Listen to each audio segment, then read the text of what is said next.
Hello everybody from Arlo White in the Live Broadcast Studio, and welcome to highlights of another excellent day's golf on Super Saturday in Greenbrier. Now, Live Golf history was made by this man, the high flyers Brendan Steele. This is his second shot at the par 5 17th. In it goes, the first albatross in league history, and it's Brendan Steele who is all smiles. Cam Smith teed off at 18 today. He made a par there, then proceeded to card a 27 over the front 9 holes to briefly take the lead. This was his third at 12, an eagle for Cam there, but he was overall level par through his last 8 holes and his 3 off the lead. Brooks Koepka is seeking a 5th Live Golf title. No other man has more than 3. A pair of 64s for Brooks. He's 12 under par. That was his birdie putt at 18. But today was all about Jon Rahm, who is hunting a second straight win in the Live Golf League after his first victory at the JCB in the UK, and he's also hunting down Wako Neiman for the overall title of Live Golf League champion for 2024. A remarkable round of 62 today for Jon Rahm. That was his second into 17. This is his tee shot at 18. And you wouldn't bet against Jon Rahm going back-to-back and taking a lead into the final regular season event in Chicago in 3 weeks' time, seeking a first prize of $18 million. And he rounded things off superbly with a birdie putt at the first, an 8 under par 62 today. Jon Rahm will take a 2-stroke lead into Championship Sunday. Ripper lead the team comp by 1.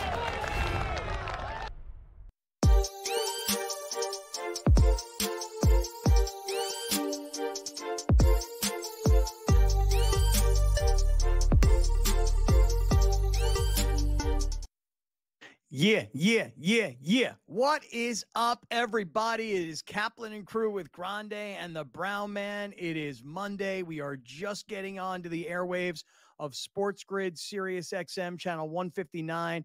We're just getting onto the stream worldwide on SportsGrid, on your Roku, your Amazon Prime, your Samsung TV, whether it's sportsgrid.com, the SportsGrid app, wherever you're watching, wherever you're listening.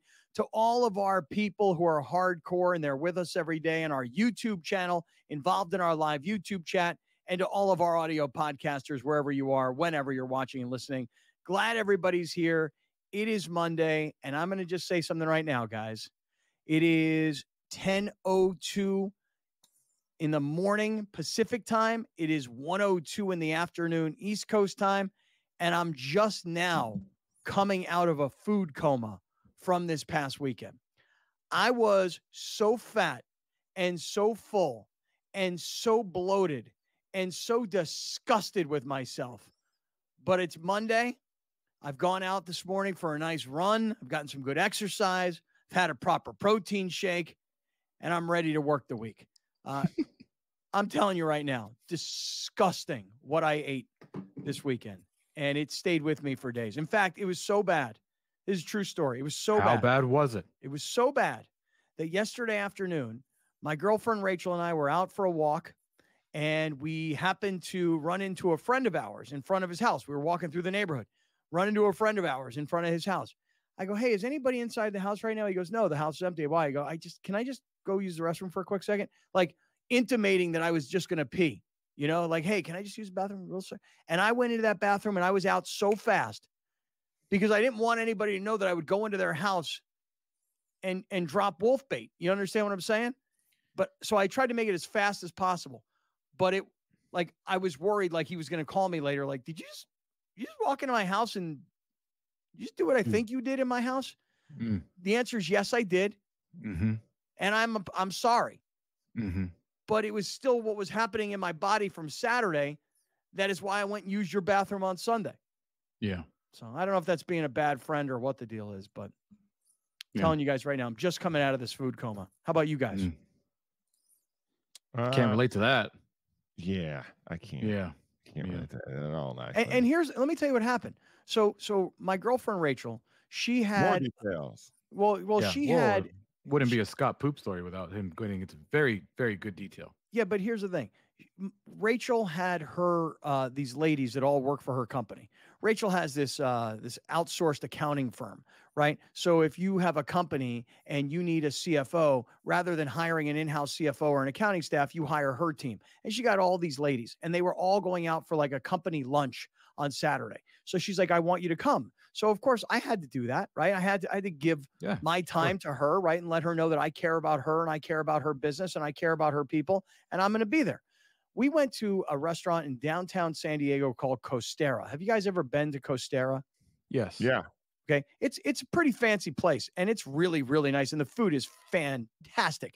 And it's got this incredible view of the city and the bay, and, you know, aircraft carriers over here and another aircraft carriers over here. And people are using the bay, and the Coronado Bridge is in the background. It's a cougar den.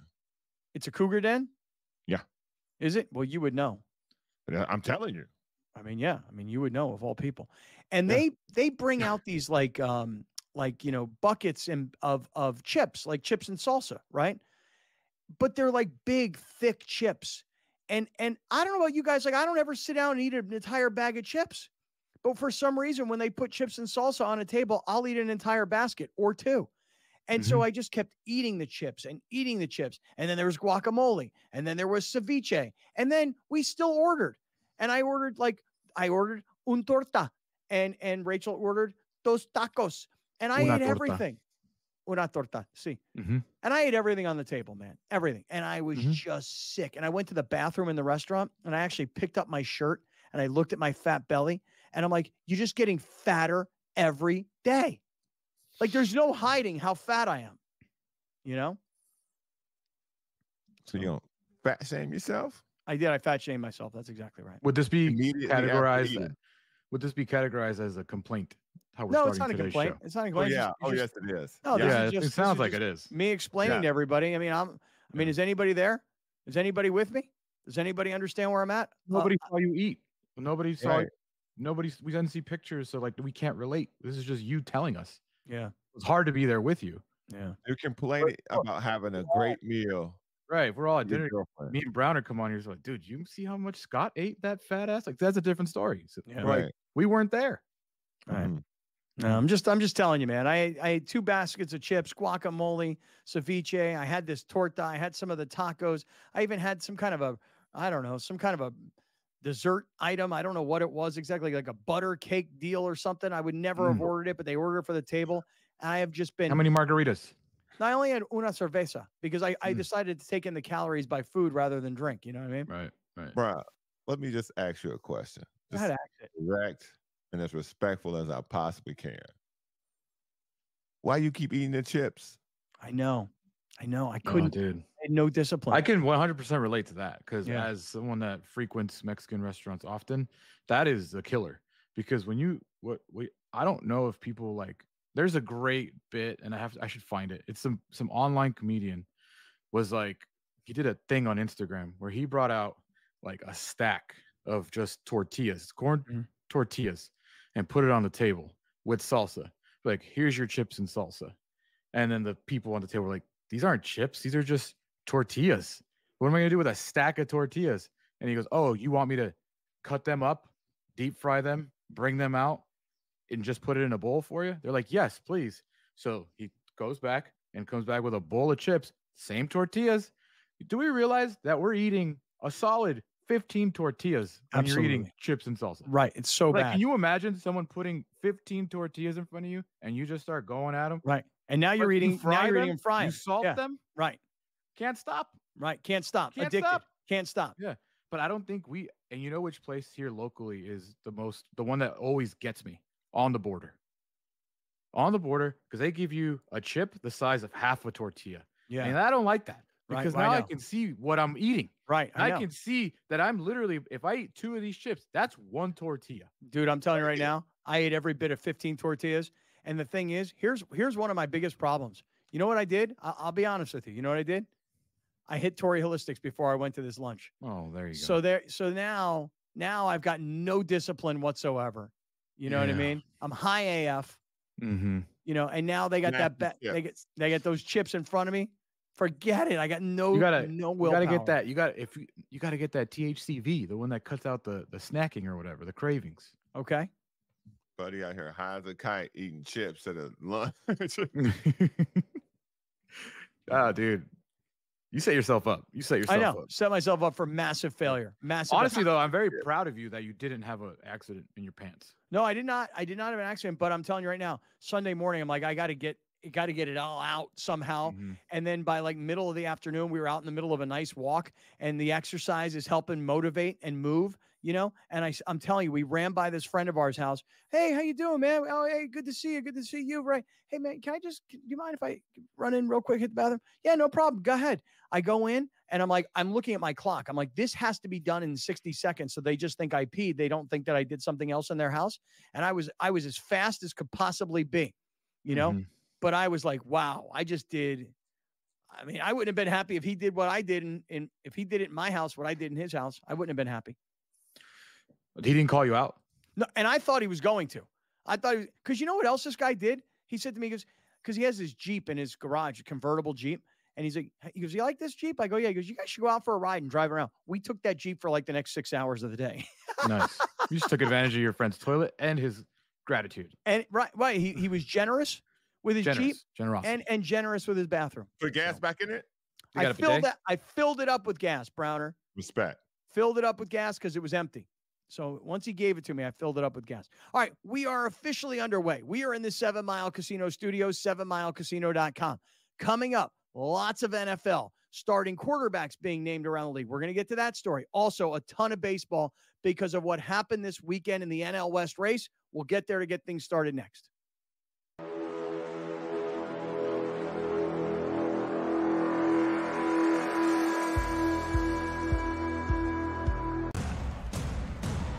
What has happened? What has transpired here at the First Bank Center here in Denver, Colorado? It wasn't just a big night of fights. It was a big night of memorable moments. Conor McGregor with us here in Denver, Colorado. Good left hand from Rockhold. Right hand right back from Mike Perry. Now 3-0 in BKFC. Can I get a face-off with Conor McGregor, man? It's an incredible setup here, incredible matchmaking, incredible storytelling. Oh, you had to come here. All these fighters that step in here are warriors, and all have my respect. And I'm into this game, yeah. We'll be into this, yeah. And we are live here in the Maverick Center here in Salt Lake City, Utah, folks. What a night. It is going to be historic indeed for BKFC 56. Whoever's the king of violence right here, this is going to be a great fight. Perry on the top. Right hand from Mike Perry. Double jab. Who's the king of violence? I am.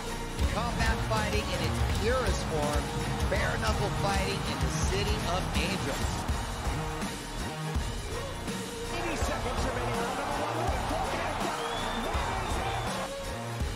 We've got the biggest announcement in the BKFC history we're about to make, so let's make that announcement. What's up, Knucklemania? The notorious Conor McGregor here. Ladies and gentlemen, the huge announcement that I have for you today. Conor McGregor, myself, and McGregor Sports and Entertainment is now an owner of Bare Knuckle Fighting Championship. Welcome to the big leagues. David Feldman, baby, we did it. He's now an owner of BKFC with us, and we're going to take this motherfucking thing all the way to the top now. All right, great friends. Hey, this is Kaplan and Crew with Grande and the Brown Man. We are in the 7 Mile Casino studios, 7milecasino.com. Hey, Grande, Brown Man, before we get to the NL West and what happened this weekend between the Dodgers, the Padres, and the Diamondbacks, and we start with baseball, which, by the way, I could easily start with football because I think it's real interesting what's going around the NFL, whether you're looking at what's happening in Vegas with the Raiders and their quarterback situation, or I know I was focusing in this past weekend on New England and what's happening with their quarterback situation. Browner, I saw a lot of Caleb Williams this weekend play for your Chicago Bears. So I could start with NFL, but I think we'll start with baseball. But before we do, my phone is blowing up because in the opening segment of the show, I'm telling this whole story about overeating and about, being in a food coma, and then taking a walk through the neighborhood, running into one of the neighbors and asking if I could run in and use their bathroom, but not wanting them to know that I was making a number 2. I was only making a little pish. So I wanted them to make sure that they thought it was just a number 1 rather than number 2. My phone is blowing up because my college buddies, what's that?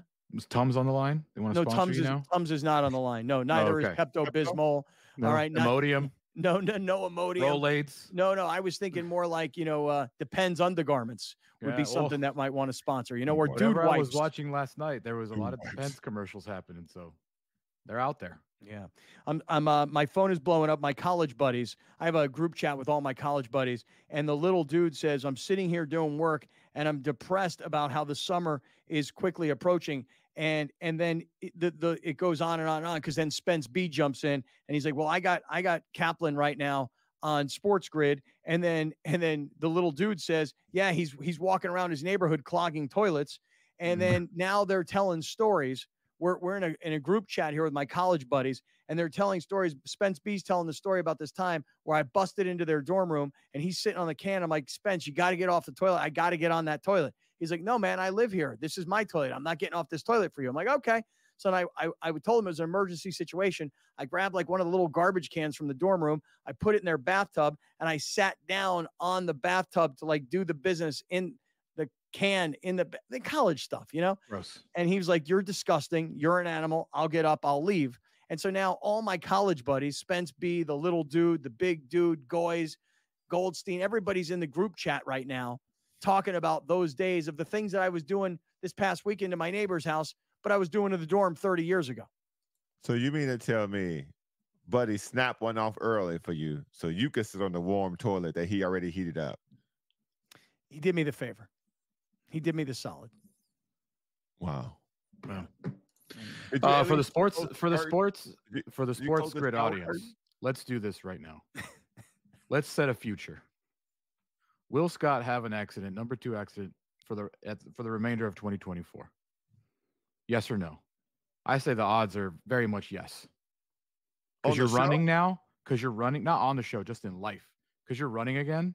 One of these days, you're going to wake up and it's just going to run down your leg or something, dude. Like, Yeah, Browner, you inspired me to get back into running. Once you told me you were going to win a marathon, and then you told me you were going to win a 5K, and then you told me that you could do the 5K faster than the guys who are actually winning these 5Ks, and then you went out and you ran a mile and you ran it in like 8 minutes or whatever it was. Since that time, you got me out there running again. I'm glad, brother. I'm glad. Me too. Don't get me wrong. I ain't stopped. A little back pain ain't stopping me, little tiger bomb. When is the race? Scott? Well, I'm not involved in a race. You're involved in a race. I thought we were doing a race. You pushed the date back. Yeah, you supposed to do like August 4th. Oh, okay. This one's in September. Yeah. Let me get the date. All right, get us the date. All right, let me do this. Let me get us started by saying that that this weekend I spent a lot of time scoreboard watching. Okay. I wanted to know what was going to happen between the Diamondbacks, the Padres, and the Dodgers. And here's, as we went from Friday to where we are today, on Friday, the Dodgers had a 2-game lead over the Padres and the Diamondbacks. I thought the Diamondbacks going to Tampa, and as hot as Arizona was, I thought they would stay on that path, but they didn't. Arizona actually got cooled off this weekend. They lost 2 out of 3 to Tampa. The Padres, this was a hope here. Okay. This was not based in reality. This is based in like just hoping. I was hoping the Padres could sweep or win the series against Colorado. But for those of you that are relatively new to the show and you don't focus necessarily on West Coast baseball, you know that we were right, because we told you guys last week, the Padres are playing the Rockies. The Rockies are in dead last place. The Rockies are a terrible baseball team. The Rockies aren't one of these franchises like, we got to fire our manager and we got to fix this thing. They're like, well, we like our manager. He's a great guy. All he does is put on the uniform and babysit. We know we got no players. We know we don't spend any money, and we're not competitive in a division where you've got LA spending $200+ million a year in salary. Same with the Padres, and the Diamondbacks were in the World Series last year. But the Rockies have been kryptonite to the Padres. So when the Rockies are bad, which they are, and the Padres are good, which they are, the Rockies always seem to have their number. Alex, take us through the numbers here. Yeah, on the season, the Padres are 5-8 against them. They've scored 56. They've given up 61. The Padres have the second best batting average in baseball in the season, but they hit 262 against the Colorado Rockies, which makes absolutely no sense. And it's especially worse, I think, when they play in Coors. I think they've won like 2 games there. Yeah, so we knew going in this weekend that the Padres could have trouble with the Rockies because they traditionally do. We assumed that Arizona would steamroll Tampa Bay, who's kind of a 500 type club going into the weekend. And we weren't really sure what the Dodgers would do against St. Louis. St. Louis also kind of right there, like a game or so under 500 going into the weekend series. But here's what happens. The Dodgers take 2 out of 3. The Padres lose 2 out of 3. The Diamondbacks lose 2 out of 3. And instead of the Padres... Diamondbacks got swept. Oh, excuse me. They got swept. Diamondbacks got swept, yeah. So instead of the Padres being back, you can put up the standings. They were 2 games back as of Friday. As of today, the Padres are 3 games back, and Arizona, thanks for the correction, they got swept. They're now 4 games back. 2 teams, both 2 games back on Friday, but leave it to LA to go 2 out of 3. And oh, by the way, this is where LA could start to make some moves here. And I say make moves. You know how all these guys are always getting hurt on their pitching staff? Last week, they lost another young guy to a Tommy John surgery. What do? They reinsert in Clayton Kershaw, and Clayton Kershaw progressively, game by game by game, is getting better. Yeah, and this past weekend was his best. But they lost Tyler Glasnow, which is unbelievable soreness. Yeah. What did I tell you guys on Friday? He's never pitched this many innings in his career, and he gets hurt. Yeah, it's truly amazing. Glasnow, who's their number 1, all of a sudden on the injured list. Kershaw making his comeback. We'll get into greater detail. Coming right back. This is Kaplan and Crew.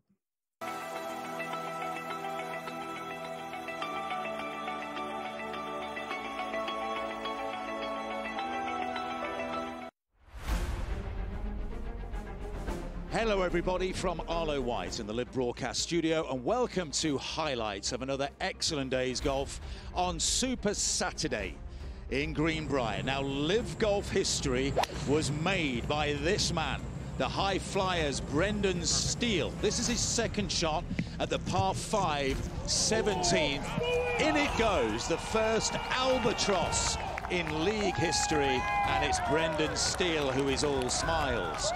Cam Smith teed off at 18 today. He made a par there, then proceeded to card a 27 over the front 9 holes to briefly take the lead. This was his third at 12. An eagle for Cam there, but he was overall level par through his last 8 holes and his 3 off the lead. Brooks Koepka is seeking a 5th Live Golf title. No other man has more than 3. A pair of 64s for Brooks. He's 12 under par. That was his birdie putt at 18. But today was all about Jon Rahm, who is hunting a 2nd straight win in the Live Golf League after his first victory at the JCB in the UK, and he's also hunting down Wako Niemann for the overall title of Live Golf League champion for 2024.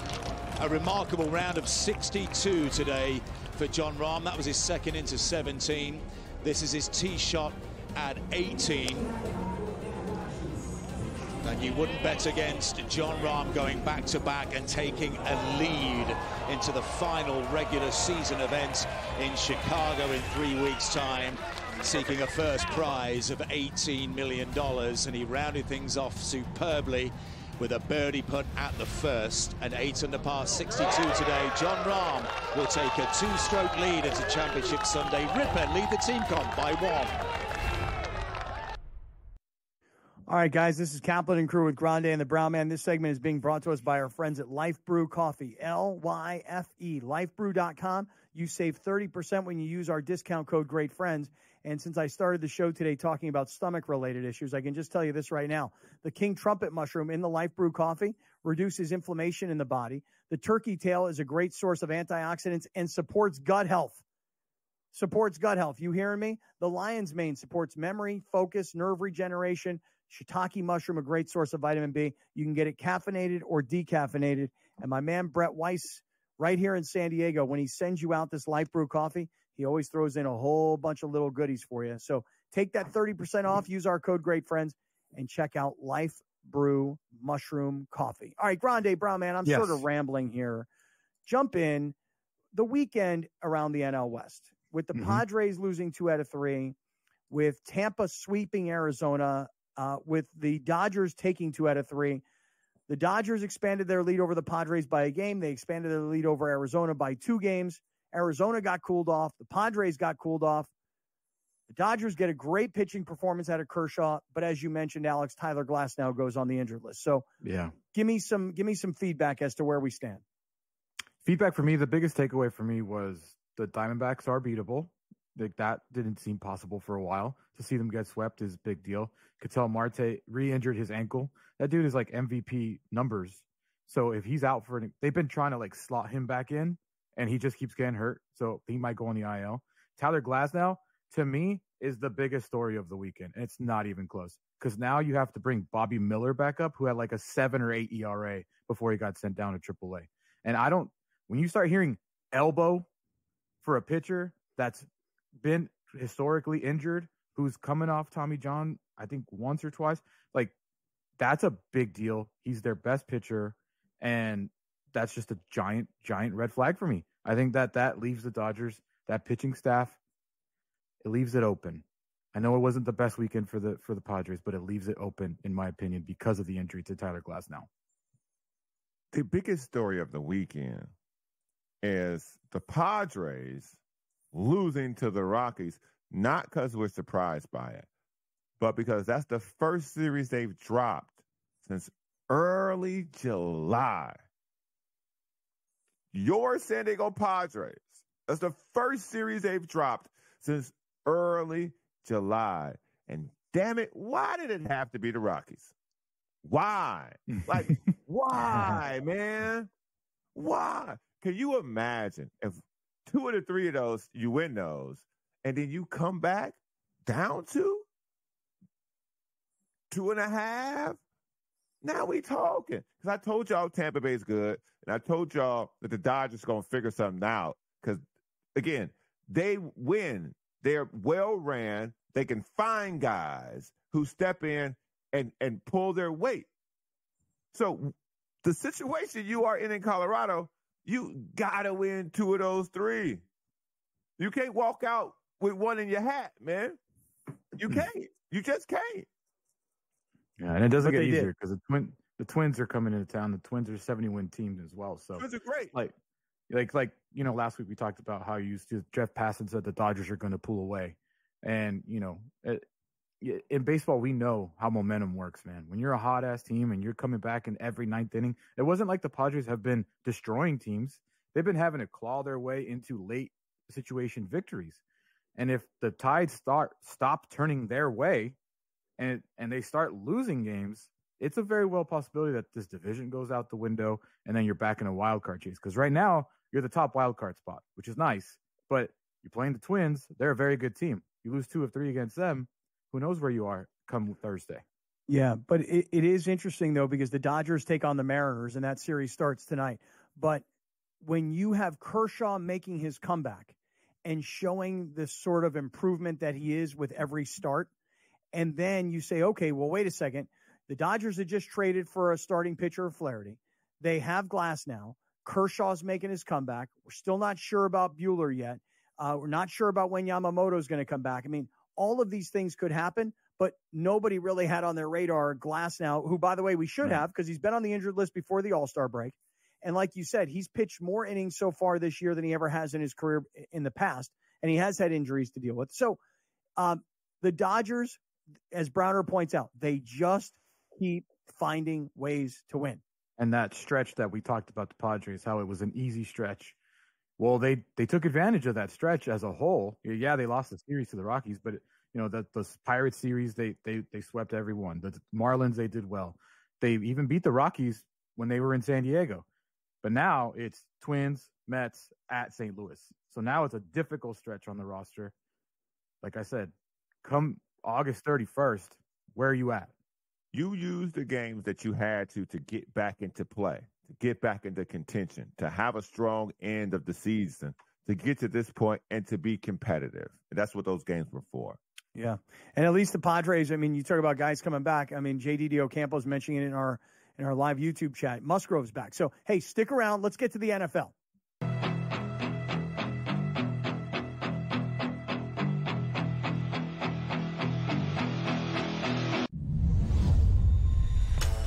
What a chance it is for Adam Paxton and Victor Tingsham to pick up their first weekly titles. Adam Paxton, well, it's been the dream debut so far for him. For Victor Tingsham, he'll feel like this is a moment a little while coming. A place in the final up for grabs for one. You can do it. Make that double 18 away for a place in the final. Wesley Plaisir was beaten, knocked out by Mike Warburton in a last leg decider. That is what they are playing for. They are playing for the trophy. They are playing for the big prize pot, and they are playing for a place in the £25,000 Champions Week. 97.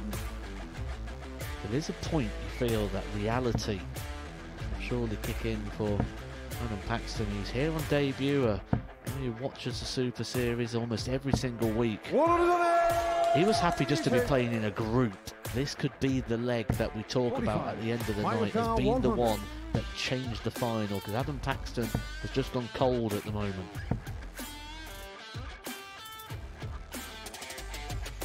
Bang on cue. He doesn't just get two, he gets the lot. Should take out the 16 out.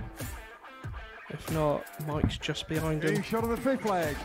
Can Paxton deliver one of the biggest moments of his career so far? He can. Double 12. What a moment that is from Adam Paxton. Mike Warburton was looking at 60 to win the match. 14. Paxton, here's your moment. He approaches the hockey with confidence, with time, and delivers. Adam Paxton on debut. The boy, the fanboy, comes to the Super Series and wins. All right, great friends. Hey, it is Monday. This is Kaplan and Crew with Grande and the Brown Man. As always, we come to you from the 7 Mile Casino studio, 7milecasino.com. You're looking for a great place to watch all the football games that are going to be happening here as the season's going to kick off this weekend with college football action. And then before you know it, the NFL season is going to be in its first week, which is going to be in early September. So if you're looking for a place to watch all the baseball games, all the football games, play blackjack, play poker, other table games, and have incredible food at Sammy's Restaurant and Bar, if you're in San Diego or you're coming to visit San Diego, 7 Mile Casino, 7milecasino.com. They're only 7 minutes south of downtown. No smoking, easy freeway access, and you're going to love it, and you're going to be a big winner. Hey, by the way, guys, just to give you one little heads up, this past weekend, I went and visited Rick and Estelle down at the paddock on 5th, because I wanted to see what it was like to actually go to the bar, hit up the restaurant, see what it was like to do some off-track betting in downtown San Diego. Browner, what a great place we have for our fantasy football draft on August 31st. Can't wait. That is going to be a really great place to do it. Did you get your hands on the grilled cheese? No, and here's why. Because I had gone from that giant lunch that I talked about. I went right over to see Rick and Crew, okay? And look at this. We're showing you video. I'm upstairs in their bar, Paddock on 5th, and I'm watching the races at Del Mar from the bar. So they've got all these guys that are out there. They're playing, they're betting on every horse race there is all around the country. And I'm like, this is unbelievable. I'm watching the races. I'm listening to Trevor Denman call the races, and I'm in downtown San Diego at the time. That was super cool. Nice. So remember, August 31st, our draft party / watch party, 2 p.m., Fantasy League. We got 2 spots open. We had some clarification on how many people we actually have. We have 2 spots open, but you have to be there the day of to claim the spot, 1.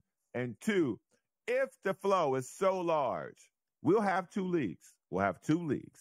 Kaplan and Crew, first time in history, 2 leagues. So Sunday, August the 31st, Gaslamp Tavern, right on the corner. You can't miss it. You can't miss it. Shout out to Rick. Shout out to Rick and his whole team. They call it the trifecta. You can eat, drink, and bet. You got the Gaslamp Tavern, you've got Revel, and then you've got Paddock on 5th, and you're literally betting the Del Mar races, which are happening 20 miles north. You're betting them in downtown San Diego. It's pretty cool. And if you find yourself in there before August the 31st, say great friends and watch what kind of discounts you get. Yeah, it was really cool. Hey, this weekend, in terms of NFL preseason, there's a lot going on. For me, and I'd be curious to hear what you guys think. For me, I'm looking at Caleb Williams and what he did this past weekend with Chicago. And it's not like it was anything spectacular overall, but there are just these moments, though, where you and listen, I haven't gone back and watched the Chicago Bears episode 2 of Hard Knocks, but watching Caleb Williams play this past weekend, it makes me think I better go catch up on Hard Knocks. Like, I better get to know this team, this coach, these personalities, because I think that we're going to be watching Caleb Williams and the Bears all season long. He makes that one move where he's rolling to his left, and on the move, he throws the ball deep down the field. And what's the kid's name, the first-round draft choice? I think he was the number 9 overall pick from Washington. What's his name?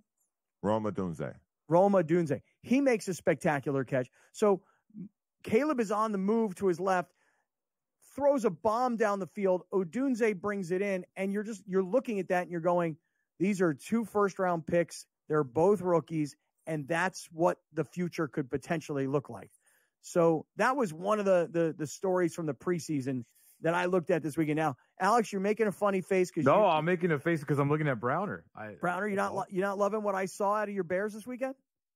Listen, man, I'm gonna tell y'all, Caleb Williams has been poised, but what everybody's raving about, saw it twice every Sunday from Justin Fields. Saw it. Do the simple stuff. The extra, watch me spin, and then,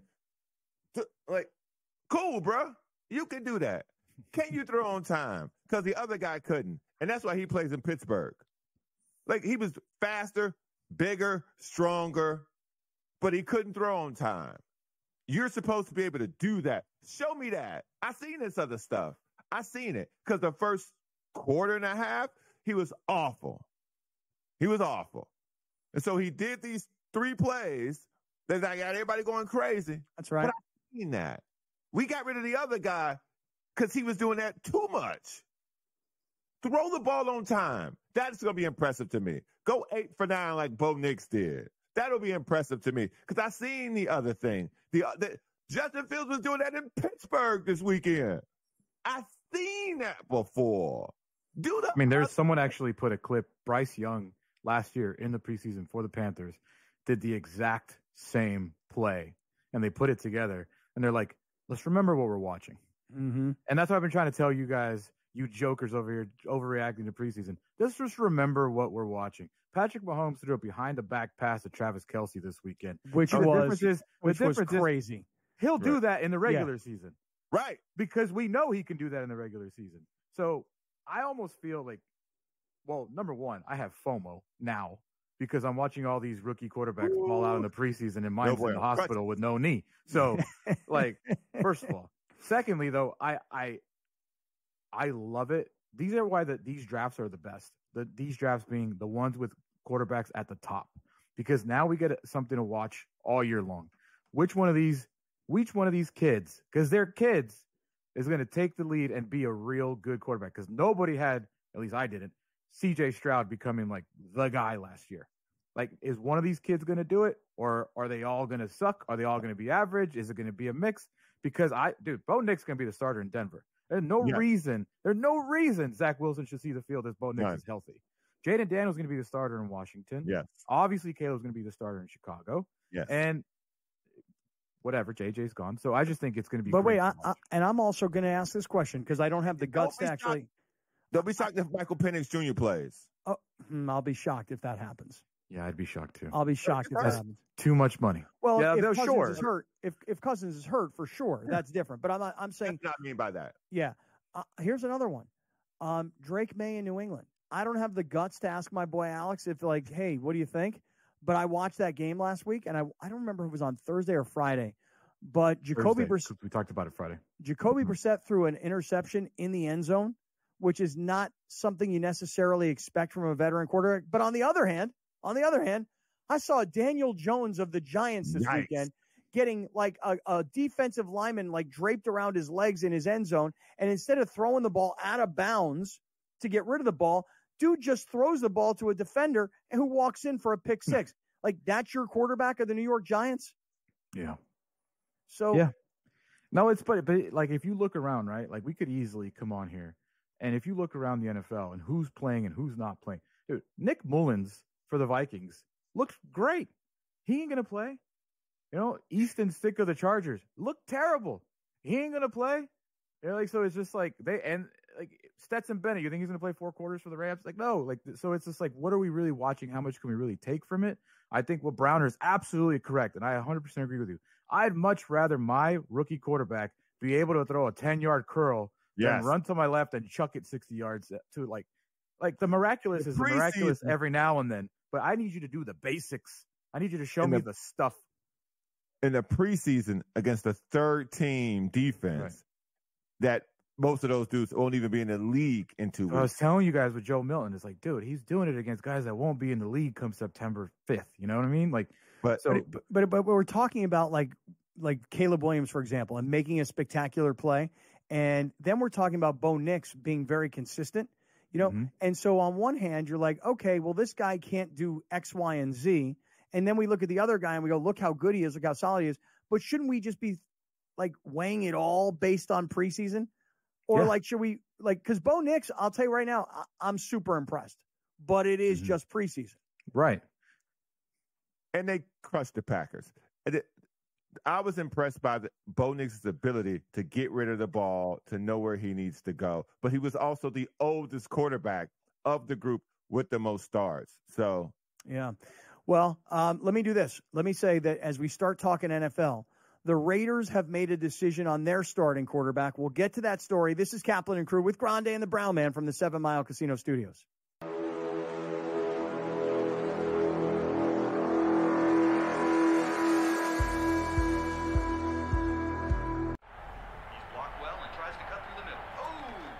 Your gut says Miami is going to win, and you should take the over. Your gut also said your NFT selfies would only go up in value. They didn't. But your head is on SportsGrid and knows the QB is in concussion protocol. The backup has a 45 QBR against the zone coverage. The New York D has the most sacks in the league. So yeah, trust your head. It's smarter to be on SportsGrid. There is going to be an energy to game time decisions that you will feel night in and night out. We're going to go through every single thing, and I've got a great team behind me that's going to help me get the job done. I want this to be the place that people come to. We are going to hit every single one of those markets that you need to know about. There is not going to be a better place, I promise you, than Game Time Decisions. We will have everything at our disposal, and we will use that to our advantage. I'm Kevin Walsh. Tune into Game Time Decisions from 6 to 8 p.m. Eastern on SportsGrid.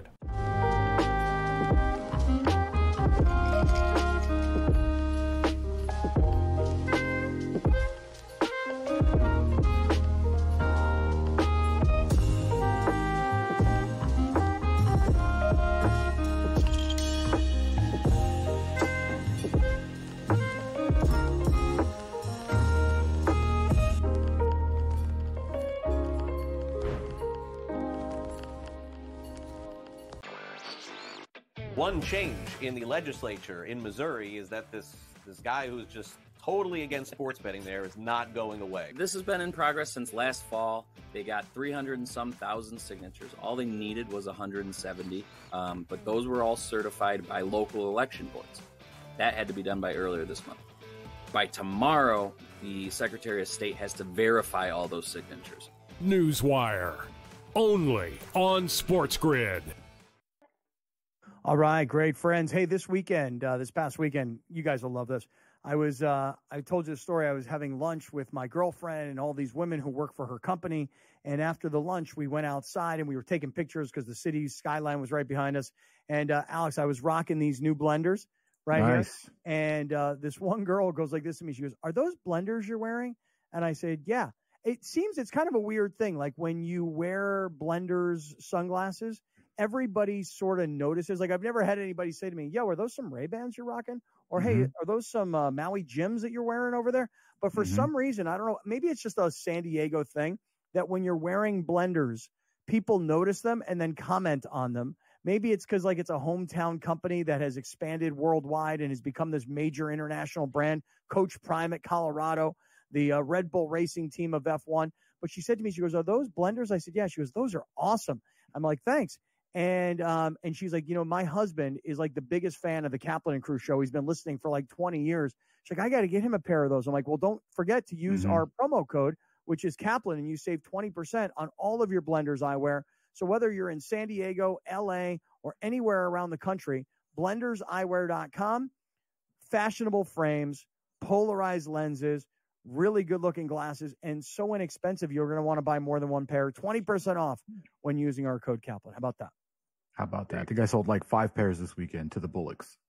I was like, "Oh, look at those glasses you're wearing. Not blenders." And I pull up the website. I'm like, "Why don't you look at these comparable ones? How much did you pay for those MJs you're rocking?" Because you can get about 10 blenders for the same price, and they're equally, if not better. So sold about 5 or 6 pairs, Scott. All right. Keep using that code Kaplan. There's a dashboard they've got, and I'm able to go in there and see, kind of what we're doing right now. I would say in the first 4 to 5 months or so of our deal with blenders, we've sold like $20,000 worth of sunglasses. And that's just the ones we got credit for. I don't even know how many people have gone in there and not used our promo code, but heard about them through us. So blenderseyewear.com. All right, back to the NFL from this past weekend. So for me, one of the big stories coming out of the weekend is that the Raiders announced that Gardner Minshew will be their starting quarterback. Not because the whole country was zoned in and focused on, well, what are the Raiders going to do at quarterback? But if you follow the AFC West like we do, and you follow the 3-time Super Bowl champions and the back-to-back defending Super Bowl champions, the Kansas City Chiefs, you know that the Chiefs are to the AFC West now what Tom Brady, Bill Belichick, and the Patriots were to the AFC East for all those years. Everybody is playing to try and take down the Kansas City Chiefs. And when I look at the Raiders, they're the one team of the 4 teams in the division that doesn't have a real star up-and-coming kind of quarterback. I'm not sure Denver does, but based on the preseason, I think Bo Nix might be. Anytime you get drafted top 15, that's the label on you. So look, the Chargers have a superstar quarterback. First round, period. Yeah, that's true. Yeah. I mean, the Chargers have a first-round superstar quarterback that's a $45 or $50 million a year quarterback. The Chiefs have the quarterback in the NFL that everybody's looking up to. The Broncos drafted a quarterback in the first round, and they've got a coach that everybody thinks is a quarterback whisperer. And then you've got the Raiders, who have gone with a 4th-round draft choice and a free agent who, by the way, it's not like Gardner Minshew was some coveted free agent where somebody was going to go pay him Kirk Cousins money to go get him to become their starting quarterback. He's a Band-Aid quarterback. That's what Gardner Minshew is. The problem is he's Band-Aiding for what they don't have anything. He is the cut. He's not the Band-Aid. He's going to be the reason why that team gets hurt. Like, let's be real about the Raiders quarterback situation. It's not an answer. It's like we are kind of going to figure it out this year, and then we'll probably draft one next year because Gardner Minshew's not going to be there. He's not a long-term solve. No.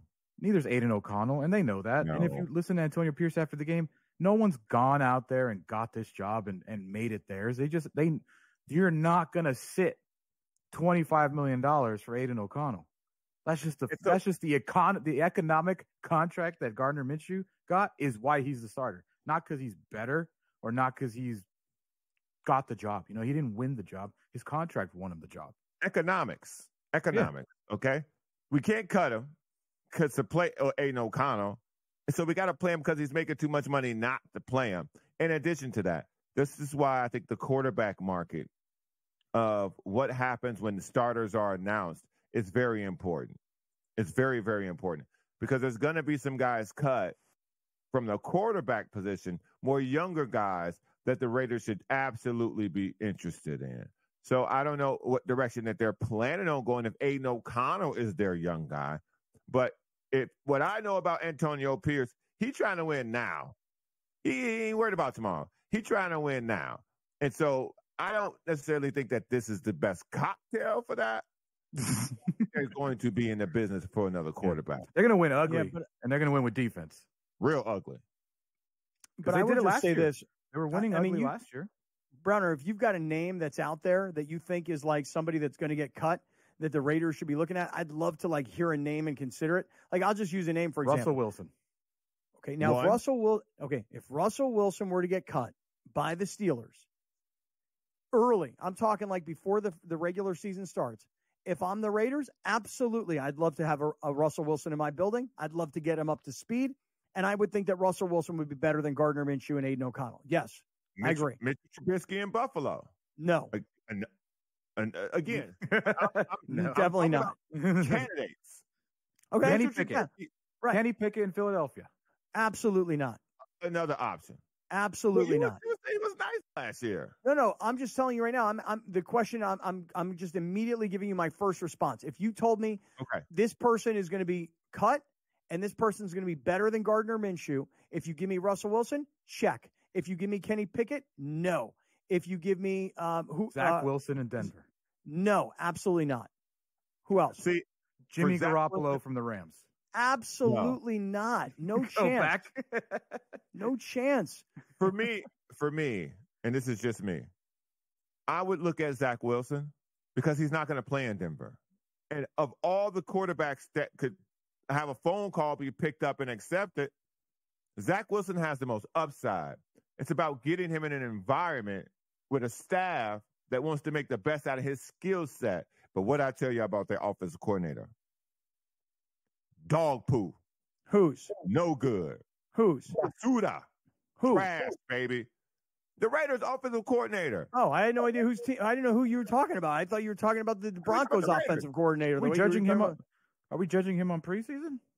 Bruh, I'm judging him on what I've seen. Okay? Well, I read this story this weekend about Gardner Minshew, by the way. Have you guys ever heard the story of how Gardner Minshew attempted to try and get himself more college eligibility and him trying to injure himself? Did you ever hear about this? Mm-mm. Oh, I'll tell you about it. Coming right back.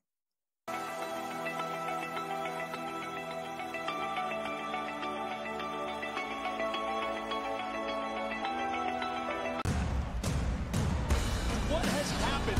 What has transpired here at the First Bank Center here in Denver, Colorado? It wasn't just a big night of fights. It was a big night of memorable moments.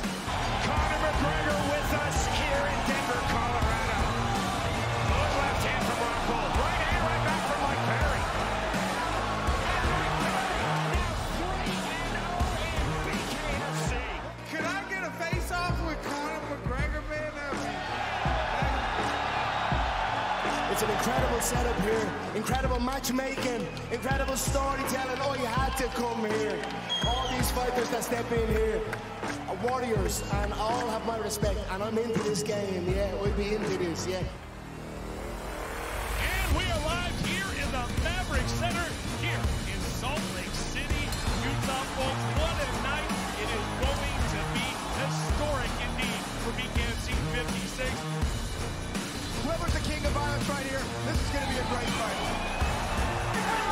Perry on the top, coming forward, let's have it. Right hand from Mike Perry, double jab.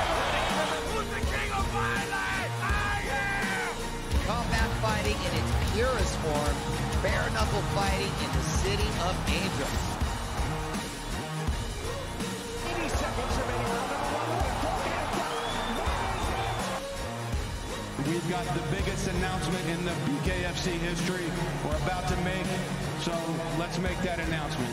What's up, Knucklemania? The notorious Conor McGregor here. Ladies and gentlemen, the huge announcement that I have for you today. Conor McGregor, myself, and McGregor Sports and Entertainment is now an owner of Bare Knuckle Fighting Championship. Welcome to the big leagues. David Feldman, baby, we did it. He's now an owner of BKFC with us, and we're going to take this motherfucking thing all the way to the top now. Yo, everybody. Hey, it is Monday. It is Kaplan and Crew with Grande and the Brown Man. If you're just getting with us, we were talking about the Raiders naming Gardner Minshew their starting quarterback. We're going to get to what happened this weekend between the Chargers and the Rams. We'll look around the rest of the NFL as now we're getting ready for preseason week 3. And before you know it, we're going to be ready for the start of the regular season. The regular season, I just got to think about my calendar here for a second. Is it Labor Day or Memorial Day? Which is the holiday at the end of the summer? Labor Day. Okay, Labor Day is on Tuesday, September 3rd. Monday, September 2nd. I'm so close, man. I'm like a day. Holidays are normally not on Tuesdays. Okay, but I'm like a day and like 1 day of the week off. Like, a 3 is a 2 and a Tuesday's a Monday. So yeah, I want to say the only ones that are not like Monday or Friday are the ones that are just a set calendar day. Mm-hmm. Like Christmas is December 25th, July 4th is July 4th. Thanksgiving's not a set day, but it's always a Thursday, but it's not like a set date. Labor Day is always the first Monday of September. Okay, so then the first Thursday. You said day, not date. Boy, we're gonna get. Yeah, here we go. We're gonna get real upset about. John Browner calls. I like how my examples were Christmas, December 25th, July 4th, and then you're like Thanksgiving. You knew where I was going. No, bruh. You said day. I said Thanksgiving. But my examples before you said Thanksgiving were specific dates. And my example was a day. I don't see what the problem is. All right, look. Bottom line is this: Labor Day is September. What day? Monday, September what? September 2nd. All right, September 2nd. So September 2nd is Monday. So then Tuesday, Wednesday, Thursday, is that September 5th? Yes, opening day. September 5th is opening day of the NFL season. And then 6, 7, 8 is 8 Sunday. Is Sunday the 8th? That would be correct. Okay. So Sunday the 8th is the first Sunday of the NFL season. Like that's the first official real big kickoff. I mean, that's where it gets going. And once don't forget. Yeah, go ahead. Friday, September 6th. Oh, Brazil. Is that the Philly and Green Bay? Philly and Green Bay in Brazil. In Brazil. Is that in Rio de Janeiro? It's at it's in Sao Paulo at the Corinthians Arena. Sao Paulo. Oh. Mm-hmm. My bad, y'all. Mm-hmm. So wait, so Thursday is Kansas City. Is it hosting Baltimore? Okay, Kansas City, Baltimore Thursday. Mm-hmm. Philly against Green Bay on Friday. Technically a Philly home game. Okay, and then I'm going to presume for a moment here that on Saturday, we're going wall-to-wall college football on Saturday the 7th. Yes. Okay, and then Sunday is the official, real Sunday, first Sunday of the NFL season. Yes. Okay, all right, good. So what's today's date? Today's August, 19th? 19th. Mm-hmm. All right, we're not that far. We're 2 weeks. We're so close. We got to go close. through one more BS preseason. I don't think anybody will play that one. I think anyone that was going to play played this last week. We'll get through this week, and then there's kind of like a bye-ish week, and then we're in, and then we go, we go. That's where the fourth game used to be that everybody used to play in. Now the third game is the game no one's going to play in. I don't really understand the point of this. Like, if you have a rookie quarterback, you should probably play them. Okay, Mm-hmm. Josh Allen, Patrick Mahomes, Aaron Rodgers, these dudes, nah. Jordan Love should play. Really, should he at $50 million? Really, Jordan Love should play at $50 million a year? If Patrick Mahomes is playing, everybody should play. Correct. That's true. That's right. But if he's not, this idea that the Chicago Bears won't pay Caleb Williams in the last game when he didn't play in the Hall of Fame game, he was shaky at best in the third game for them. The third game. What are you holding him back for? He needs snaps, bruh. I don't get what they're doing. Hey, well, let me tell you this. Let me tell you this. So the Raiders this weekend announced that Gardner Minshew is going to be their starting quarterback. I read an article on The Athletic this past weekend that Gardner Minshew, and I'd have to go back and look at his whole chronology, but he transferred in the latter part of his college career to Washington State, where he played for Mike Leach, the late Mike Leach. Well, that's where he learned how to sling that thing. And because he apparently from wherever he was, and you'd have to look it up because I don't remember it, wherever Gardner Minshew was before he got to Washington State, he was a coveted guy pre the explosion of the transfer portal and pre NIL. But he was a guy that he actually committed to Washington State, having not even gone there. He's like, wait, that's the offense you run, that's the coach you got, I'm coming. So that's where, this Minshew mania, is that what they call it, or something like that kind of started. Well, apparently, according to this story in The Athletic, Gardner Minshew was so desperate for more eligibility, like he needed another year, he thought, to get to the NFL, that he decided he had to injure himself. He just do that. He decided to take his throwing hand, I think this is how the story goes, and take a hammer and start beating his hand with a hammer. Why his throwing hand? Maybe I got it wrong. Maybe it was the other hand. But he was going to break his hand. He was trying to break bones in his hands with a hammer so that he could go on like some kind of a medical red shirt and then come back